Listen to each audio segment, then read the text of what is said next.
Okay, so raising finance, look, with that backdrop that we've just discussed there and all of this uncertainty, certainly don't need to tell anyone on this call that things are very uncertain, and I think we need to be prepared for more of these shocks and bumps on the horizon. And so I guess in that kind of environment, little surprise that there's been a huge amount of effort, and certainly a lot of our time has gone into helping companies raise additional cash over the last 15 months or so. Broadly two reasons. One is around survival, and one is surviving the pandemic and keeping things going. And the other is about putting themselves in a position to thrive on the other side of this. But just very quickly, just to kind of lead into it, here's a summary of some of the things that are certainly in the public domain that have been going on in the last 12 months. And deliberately included a real range of companies and amounts that have been raised, because everybody is looking at this in some way.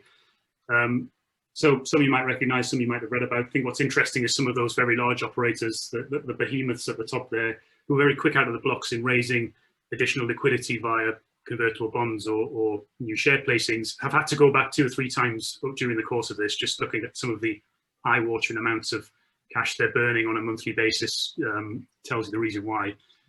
But I think some of the smaller ones, and we'll get into some of the detail on, a couple of successful crowdfunding launches, for example, that have raised slightly smaller amounts of money, or some of the injections from private equity and that sort of thing. So there's a lot being going on. And of course, as well as all the stuff in the public domain, a huge amount behind closed doors that, probably we can't name the companies, but, very, very broadly, here are all the different ways that we're seeing people approaching this and how they're going about raising funding. So I suppose just to kick off the discussion, really, and Sarah, I'll come to you first, because you've spent a huge amount of your time since you joined us advising on a whole range of these different approaches, actually. I think you're about to kick off your first stock market listing process in a week or so. So I guess initial thoughts, and again, bearing in mind what you just said, there's a huge range of people on this call. There are some looking at stock market listings and others looking at just a small amounts to keep things going. How should they initially be thinking about it? What sort of goes through your initial conversations that you're having when you're advising people on these things? Yeah, I mean, I guess the first question is how much do you need? That's looking at what we've just been talking about, looking at the current landscape. Obviously, it's incredibly unpredictable environment at the moment, very hard to forecast, which is why having a model that's very that's flexible, where you can run various scenarios and kind of keep it updated as rules and restrictions change, is really important, so that you can try and get to a position where you can identify how much money you need to be able to both survive, but also, as you said, to invest in growth, to be ready to capitalize on that demand when it returns. You mentioned that some of those larger companies have been back and back. I guess depending on who you're going to raise the money, you want to make sure you've asked for enough to see you through, and that you don't have to, in a couple of months' time, go knocking on the door again saying, "Oh, I need a bit more." So yeah, I mean, the first fundamental point is, how much do you need, and then that leads on to, what are you going to use it for? Fixing your balance sheet, or ensuring you can pay refunds as they come in. But for others, it might be, an investment in growth or an investment in IT systems, so that you can capitalize on that demand. Yes. I mean, I guess you need to be able to articulate that well as to your finance providers as well. I mean, anyone putting money into your business is either looking for, that you're going to be using that capital to grow the value of the business, or if it's from a debt perspective, obviously the bank wants to know that you're going to be able to repay that debt in the future. And then it's about, the options on the screen there. What options do you have available to you? Are you lucky enough to have, rich family and friends that can invest, or are you sort of going out cold looking at the different options available to you? Obviously, from an equity perspective, it probably means giving up some level of control. So it depends on your appetite for doing that. And that's definitely something we've talked about before, that difference of debt versus equity, because there's been, I think, as a sector, a lot of debt taken on, but for all sorts of reasons, it's not a healthy position to be in long term, is it? That it does feel like more equity is needed in the months ahead. Yeah, and obviously it can affect your ratios when it comes to your renewal conversations as well. If you've added more debt to your balance sheet, it's not something that the CAA looks particularly favorably on. So Yes. yeah, and I mean, recently I was working with a travel company which was lucky enough to have 3 or 4 private equity offers on the table, but actually the dilemma that the owner of that business had was, well, I don't need a lot of money, but trying to weigh up how much did he need, but also he didn't want to give up that control. So they wanted to put in a certain level of finance, which would mean that he had to give up, control. He'd have to involve them in decision making, and his dilemma was, well, I want to be able to continue running my business the way I want to. I don't need your input, and so ultimately he ended up taking out a larger CBILS loan and getting finance from a private investor, a high net worth that he knew through a contact. He was lucky to be in that situation where he could do that, so that he could continue to run the business as he wanted to without their outside input. But for other people, they might see private equity input as a valuable tool to them. They have a great deal of expertise in helping companies grow massively. So it might be that in terms of thinking what options available to you, and what's your, I guess it's, are you just looking for cash, are you looking for input, and how's your appetite for giving up that control as well? Yes. Yeah, that's the age-old dilemma, isn't it? Bringing in some know-how and somebody who can open doors and that sort of thing. So there's a huge amount in there. One of the points just pick up on briefly that you mentioned, I was just speaking to one of the common lending banks. I won't say who it was, but they were talking about increasingly finding it difficult to get lending through their credit for travel companies particularly.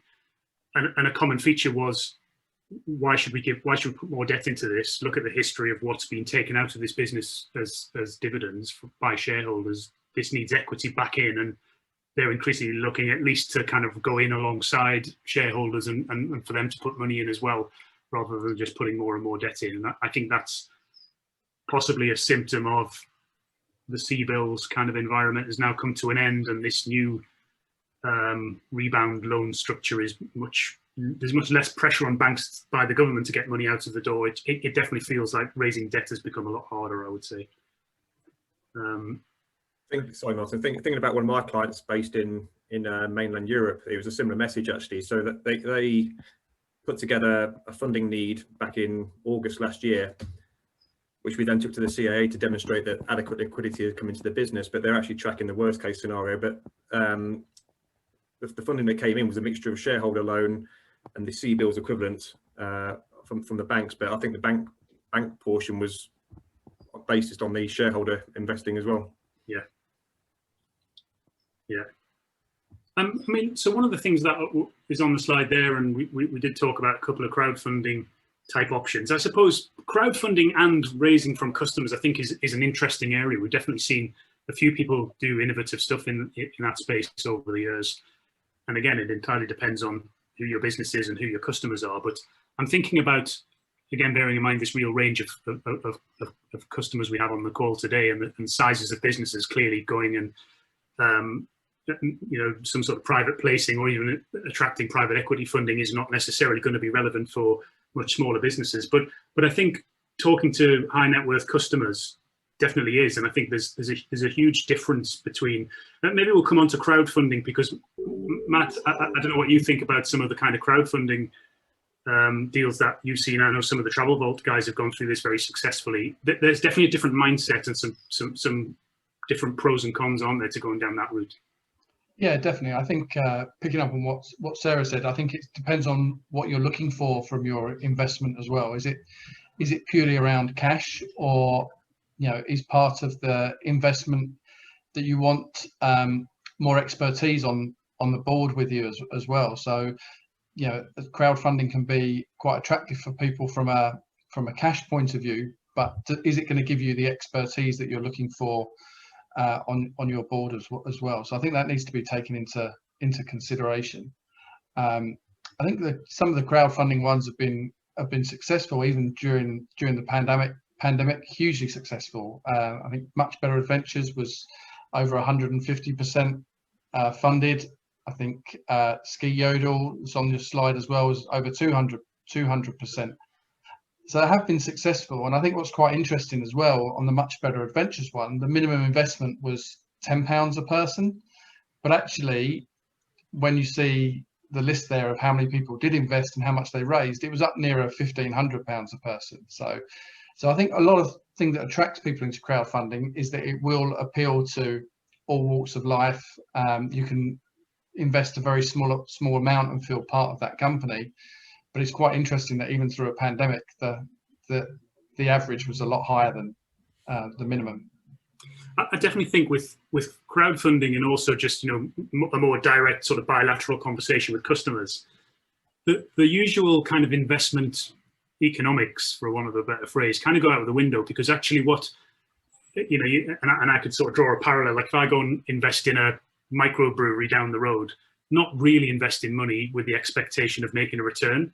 What's more important is you get a nice little card that you can say, I'm an investor in this business, and you get 10% off when they bring a new beer out, and maybe you get a couple of events that are exclusive. It's much more about that kind of cachet that comes with it. And I think, and I'm not saying all people who invest in crowdfunding go with that approach, but I think for me, the businesses that have typically done well in crowdfunding, and even pre-pandemic, going back to the likes of, you know, Mr. and Mrs. Smith or, you know, Lux Tripper, these sorts of people have an affinity with the brand anyway, and actually almost what's more important than the return on investment for them is, yeah, because the valuations, frankly, I think you could definitely raise some question marks over what's in there.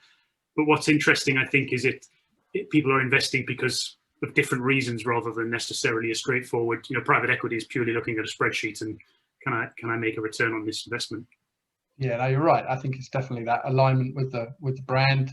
Maybe it's a type of holiday that you can relate to, and that's what interests you, and maybe the standard investor on crowdfunding won't trawl over the valuation and the exit plan, whereas with private equity, yeah, it's all going to be about what the valuation is and the exit plan and how we're going to get to that exit plan. So I think it attracts different types of businesses there, but obviously with private equity as well, you're going to get a certain amount of expertise. Sarah mentioned earlier that, you know, one of the private equity firms she was talking to had a history of growing businesses, exiting them, and huge success.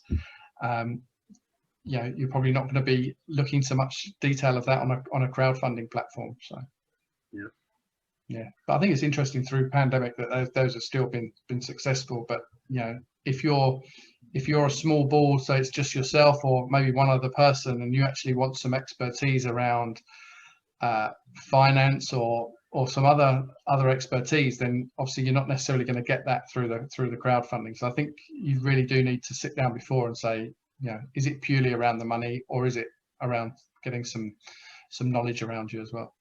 Yeah, and I think at this stage, given what everybody's been through, a conversation I had yesterday with a client who is looking at additional acquisitions and frankly isn't going to go and spend a load of money to buy up these businesses, but I think there are a lot of very stressed out founders and owners who just want to be part of a bigger, safer organization now. And I think there's opportunities around peace of mind and structuring deals in such a way that they can be much more, you know, earn out based if you hit certain targets in the future.